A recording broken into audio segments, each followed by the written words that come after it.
नमल rush बढ़ रहा था। वो जिस गली में उतर आए थे वहाँ दोनों इतराफ में दुकानें थीं। लोगों का शोर, गहमा गहमी अरूज भी थी। कहीं से पकौड़ों और बारबेक्यू की महक भी आती महसूस हो रही थी। जुमर ने शॉप्स की किताब को देखकर कहा, वैसे तुमने मुझे कभी गिफ्ट नहीं दिया। वो सोचते हुए बोली थी। फारिस ने बेयकीनी से उसे देखा। और वो जिसे आप मेरे तीसरे ससुर के हवाले कर आई थी, वो क्या था? ओहो, जुमर ने नाक सुखेड़ी। तब मैं तुम्हारी बीवी नहीं थी। मैं चाहती हूँ कि तुम अब मुझे कुछ लेकर दो। ढेर सारे पैसे खर्च करके एक कीमती सा गिफ्ट। मुफ्त तो वो लौंग भी नहीं थी, उसमें सॉलिटेयर डायमंड था। पता है कितने का आता है? वो जलकर बोला था। उफ फारिस, उसने शदीद खफगी से उसे देखा। दोनों वादी के बाजार के बीच में सड़क पे आमने सामने रुक खड़े हुए थे। अब क्या तोहफे की कीमत बताओगे? बिल भी दिखा सकता हूँ। कितने कंजूस हो, एक तोहफा तक नहीं ले सकते मेरे लिए।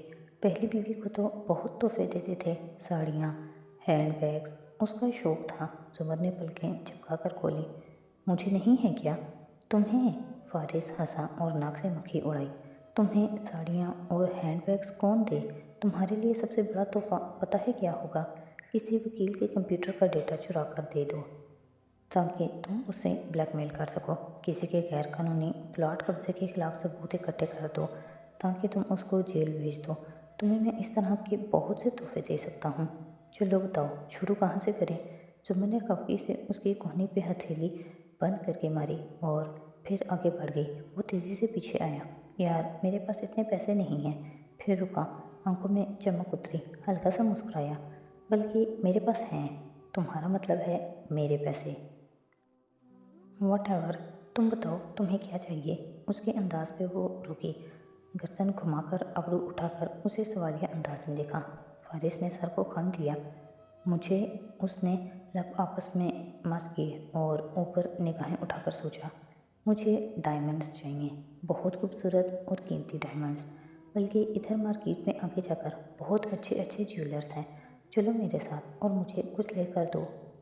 मैं बहुत खुश होंगी। जो हुक्म। वो गहरी सांस लेकर उसके साथ चलने लगा। हाँ, ये खुश हो ले, अगला बंदा चाहे कंगाल हो जाए, डायमंड्स चाहिए। चेहरे के जाविये बिगड़े बिगड़े से थे।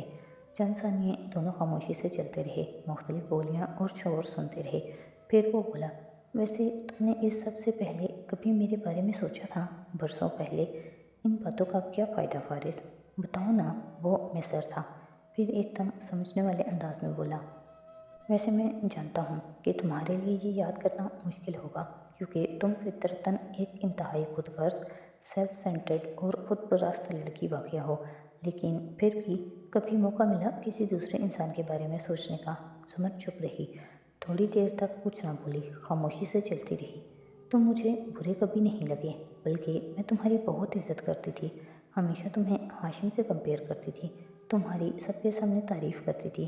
अगर मुझे पता होता कि तुम्हारा मेरे लिए प्रपोज़ल आया है तो मैं कभी इनकार ना करती और सोचने के लिए एक दिन से ज़्यादा वक्त न लेती।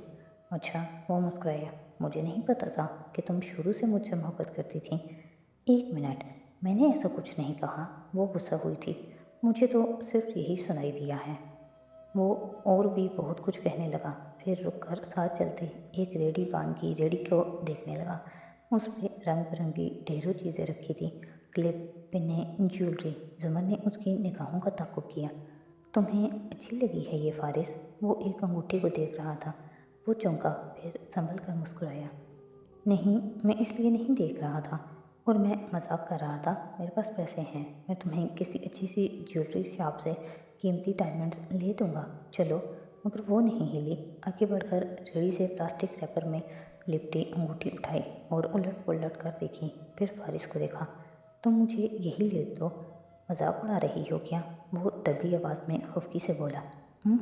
वो तमानियत से मुस्कुराई। मुझे कीमती जेवर चाहिए था, महंगा नहीं। इतना तो पढ़ सकती हूँ तुम्हें कि मालूम हो जाए ये अच्छी लगी है तुम्हें। तोहफों की कीमत नहीं देखी जाती, उनके साथ जुड़ी फीलिंग्स देखी जाती हैं। फरमाइशें कीमती चीज़ की करनी चाहिए, ज़रूरी नहीं है कि वो महंगी ही हो। उसने रैपर फारिस की तरफ बढ़ाया।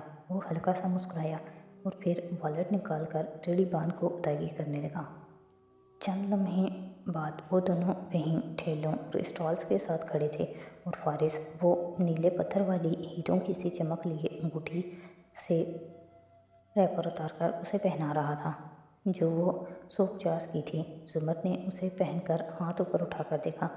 सूरज की किरणों के नकली हीरे से टकराने पर असली रोशनियां फूटने लगी थी, यूं के सारे पे रोशनी छा गई, तेज नीली रोशनी। आज जब वो बुझी तो अंगूठी जुमर की उंगली में थी और हाथ से ऊपर कलाई पे स्याह कोट की आस्तीन झलकती थी। नज़र उठाकर देखो तो वो इस रोशन से कमरा अदालत में कटहरे के सामने खड़ी थी और सादी यूसुफ से पूछ रही थी, कैद के दौरान आपसे कौन कौन मिलने आता था? हाशिम करदार, जवाहिरात करदार, कर्नल कावर जिसको बाद में मेरे साथ कैद कर दिया गया था। इसके अलावा चंद एक बार आबदार उबैदाइन थी। वो स्पॉट से अंदाज में बताता गया। हाजरीन में बैठी आबदार सर झुकाकर मोबाइल देखने लगी। मैं जानती हूँ ये आपके लिए तकलीफ दे होगा सादी, लेकिन क्या आप कैद के पहले रोज़ से आखिर रोज़ तक की दास्तान मुख्तसरन यहाँ बयान कर सकते हैं? जी बिल्कुल, ये मेरे लिए तकलीफ दे है। सादी ने कुर्ब से आंखें बंद की और फिर खोली। मगर अपनी कहानी का अनकहा या अनसुना रह जाना ज़्यादा तकलीफ दे है। बहरहाल, जैसा कि मैंने इंटरव्यू में बताया था, मुझे सबसे पहले एक अस्पताल ले जाया गया। वहाँ एक दफ़ा मैंने बाथरूम के रोशनदान को और हाशिम ने तब करनफी में सर झटका था। वाव, अब ये इंटरव्यू के नाम पे अपनी मर्जी की कहानी काट छाट करके सुनाएगा। सदी को देखो, वो कटहरे पे हाथ रखे खड़ा कहानी सुना रहा था। उसके लब हिल रहे थे मगर उसे खुद को अपनी आवाज़ भी सुनाई नहीं दे रही थी। भूरी आंखों में भूरे शोले से जल बुझ रहे थे। हर दफ़ा पलकें झपकने पे नया मंजर उभरता और ऐसे तेज़ी से उभरता कि देखने वाला अंदर डूब जाए। दूर अंदर 2 माह पहले मोरचाल में जुमर और फारिस की गैर मौजूदगी ने अजीब वीरानी कर रखी थी। हुनैन को नित नए शौक चढ़ गए थे। हर वक्त घर के किसी कोने में खड़ी होती, गर्दन उठाए तनकीदी निगाहों से दूर दीवारों का जायज़ा लेती नज़र आ रही होती, बल्कि नज़र कहाँ आती थी, वो तो मसरूफ़ हो गई थी। बैठकर खाके बनाती रहती या होम इम्प्रूवमेंट और होम डेकोर की वेबसाइट देखती रहती। अब वो लोगों से बात कम करती थी, उनके पीछे खिड़की दीवारें ज़्यादा देखती थी। यहाँ ऐसा फ्रेम लगाओ, यहाँ ऐसा 3D आर्ट ठोंको, यहाँ वाल मोराल होना चाहिए, ये वो। ऐसे में साथी अपने कमरे में यूं ही उदास सा बैठा था। दरवाज़ा खुला था और सामने वाले कमरे से नुसरत की लताड़ने, डांटने और फिर रुक कर समझाने की आवाज़ें आ रही थीं। मुखातिब उसामा था जो अकड़ा अकड़ा सा बैठा था। कद लंबा हुआ मगर समझ नहीं आई। नुसरत का मौक़िफ़ था कि वो मगरिब की नमाज के बाद मस्जिद से सीधा घर आएगा और अगर तुम्हारा कोई दोस्त कभी घर के दरवाजे तक आया ना, तो मैंने जूता उतार कर उसे मार मार कर गंजा कर देना है। ये घरों तक लाने वाली दोस्तियाँ ज़रा पसंद नहीं मुझे। आगे शादी की मिसालें। उसामा को बुरा लग रहा था। मैं कोई बुरे लड़कों से दोस्ती तो नहीं करता ना, और साथी भाई का ज़माना और था, और आप मुझ पे शक क्यों करती हैं? साथी आराम से उठा और दरवाज़ा बंद कर दिया। आवाज़ों का रास्ता रुक गया। जानता था ये मसला अगले 5-6 साल तक चलेंगे। बच्चों की आंखों पे बंधी पट्टी उतरने के लिए कम से कम 20 साल की उम्र को पहुंचना होता है। खींचने और नोचने या सुराख छेदने से फ़ायदा कम और नुकसान ज़्यादा होता है। बस धीरे धीरे पट्टी ढीली करनी होती है। बहुत सी बातों से सिर्फ नज़र और ढेर सारी तवज्जो। मगर अभी वो अम्मी को समझाने के मूड में नहीं था। अभी वो खुद समझना चाहता था, अपना दिमाग सोचों से खाली करना चाहता था। कोई रोज़न खुले, कोई रोशनी आए। वो स्टडी टेबल पे आ बैठा। ये उसके छोटे बगीचे वाले घर से मुख्तलिफ और ज़्यादा खूबसूरत थी, मगर अजनबी लगती थी। कोने में चंद किताबों के ऊपर कुरान मजीद रखा था। सती ने उसे उठाया और चंद लम्हे इस किताब को हाथ में लिए बैठा रहा। वो भारी थी मगर दिलों को हल्का कर देती थी। एक गहरी सांस लेकर उसने सफ़े पलटाए। मैं पनाह मांगता हूँ अल्लाह ताला की धुतकारे हुए शैतान से और कहानियों ने जिन्होंने कुफ्र किया कि जब हो जाएंगे हम मट्टी और हमारे बाप दादा भी, तो क्या हम फिर कब्रों से निकाले जाएंगे? बिलाशुबा होता रहे हमसे ये वादा, हमसे और हमारे बाप दादा से। इससे पहले नहीं है ये मगर पहलुओं की कहानियाँ। कह दो कि चलो फिर ज़मीन में फिरो, देखो कि यहाँ क्या अंजाम हुआ मुजरिमों का, और ना गम करना उन पर और ना तंगी हो इससे जो चालें चल रहे हैं और कहते हैं कि कब होगा ये वादा पूरा। अगर तुम सच्चों में से हो, कह दो शायद कि आन पहुंचा हो नज़दीक तुम्हारे कुछ इसमें से जिसकी तुम जल्दी कर रही हो। उसने एक ठंडी आह भरी। अल्लाह ताला, मेरा दिल बहुत टूटा हुआ है, बहुत वीरान है, और अब मैं उम्मीद भी खोता जा रहा हूँ कि मुझे भी इंसाफ मिलेगा क्या। दूर अंदर मुझे लगता है कि मैं भी तो गुनहगार हूँ। किसी पे कत्ल का इल्ज़ाम लगाया है, वो 2 कत्ल भी किए हैं। यही तो हाशिम के जराइम थे, कत्ल का इल्ज़ाम फारिस पे और 2 लोगों का कत्ल। गुनाह वैसे ही हैं तो क्या गुनहगार भी वैसा ही हूँ। भोले से सर झटका। पता नहीं मेरे साथ क्या होगा, लेकिन क्या उनके साथ कभी कुछ होगा या नहीं। क्या मुझे इंसाफ मिलेगा अल्लाह। मुझे क़यामत वाले हिसाब से पहले यहाँ का हिसाब चाहिए, ताकि कोई तो इबरत पकड़े। मगर अल्लाह ताला, जब इंसान के बाप दादा को सज़ा नहीं मिलती, वालिदैन को उनकी सियाहकारियों के बायस कोई नहीं पकड़ता, या खुद हमारे माजी में हमारे गुनाहों पे कोई पकड़ नहीं होती, तो हमें लगता है कि वो गुनाह जस्टिफाइड थे। अल्लाह को वो बुरे नहीं लगे। हम नए गुनाह करते जाते हैं, ये सोचकर कि ऐसे फतवे और ऐसी नसीहतें पहले भी सुन रखे हैं, मगर अल्लाह राज़ी है हमसे। लेकिन अल्लाह की शरीयत फ्लेक्सिबल तो नहीं है ना, कि हर किसी के लिए अलग अलग रुख पे मुड़ जाए। असूल तो बराबर हैं सब के लिए, फिर हम इतने लापरवाह क्यों होते जा रहे हैं। फिर वो लोग इतने लापरवाह क्यों हैं, और फिर वो चौंका। लेकिन अगर मैं ये समझूं कि उनको सज़ा नहीं मिलेगी उनके बाप दादा की तरह, तो ये कुफर है, उम्मीद छोड़ना कुफर है। तो फिर उसने अचंभे से कलाम मजीद के औराक को देखा। क्या मैं उम्मीद रखूं? क्या मैं ज़मीन में चल फिर कर देखूं? इन तमाम केसेस को देखूं जिनके फ़ैसले आए थे, उन तमाम लोगों का अंजाम देखूं जो अदालती हुक्म के बगैर ही कुदरती आफात का शिकार हुए थे। तो क्या हमें कभी उम्मीद नहीं छोड़नी चाहिए? मैं गम को तर्क कर दूं, दिल की तंगी से खुद को निकाल लूं, इन आयात पे गौर करूं, तो मेरे करने का कोई काम नहीं है। इंसाफ और अजाब अल्लाह देगा। मुझे बस वो ये कहता है कि गम ना करो, दिल की तंगी को ख़त्म कर दो, क्योंकि ये चीज़ें उम्मीद ले जाती हैं। इन लोगों की मुद्दत शायद करीब हो, बहुत करीब। मैंने कुछ नहीं करना, सिर्फ तर्के गम करना है। ये वसाइल, पैसा, ताल्लुकात, अदालती कार्रवाई की जंग नहीं है, ये असाब की जंग है, और गम मुझे घोल देगा। मुझे अब गम नहीं करना, मुझे अल्लाह ताला की बात माननी है। अल्लाह ताला चाहता है कि हम अपनी अपनी कुशादगी का इंतज़ार करते हम लोग अपने आप को गमों और डिप्रेशन से निकालें। मुझे अब कम नहीं करना, तभी हल नज़र आएगा।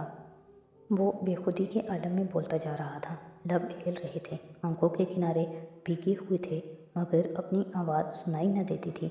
आज कटहरे में खड़े सादी ने भूरी आंखें जुमर पे जमाए गहरा सांस लिया। ख्वाब सा टूटा, वो अब पूछ रही थी, उसके बाद क्या हुआ? मैं ये बात इंटरव्यू में भी कह चुका हूँ। सब जानते हैं कि फिर मुझे कैंटीन में दोबारा पकड़ा गया, मगर हाशिम को इतला अभी नहीं की गई थी, या शायद वो पहुँचना नहीं था। अगली सुबह एक आदमी मेरे पास आया और उसने मुझे बताया कि चंद दिन बाद मुझे पासपोर्ट और पैसे दे दिए जाएंगे। फिर ऐसा ही हुआ, मुझे पासपोर्ट दे दिया गया और मुझे जाने दिया गया। गालिबन वो लोग हाशिम से दगा कर रहे थे, हाशिम के अपने पार्टनर्स, जैसे कि हारून। वह चाहते थे कि मैं आज़ाद होकर हाशिम के ख़िलाफ़ बोलूं।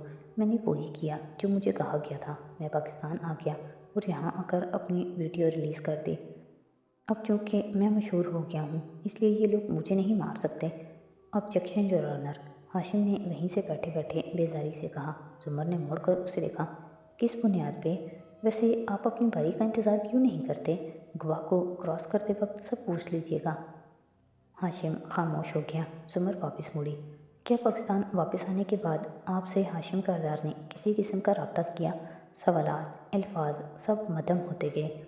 कमरा अदालत में गूंजती सारी बातें गिरमिट होकर अजीब सा मिलाप बनाने लगी, यूं कि हर हर्फ अलग हो गया और नए नुक्ते, नए लफ्ज़ बनने लगे।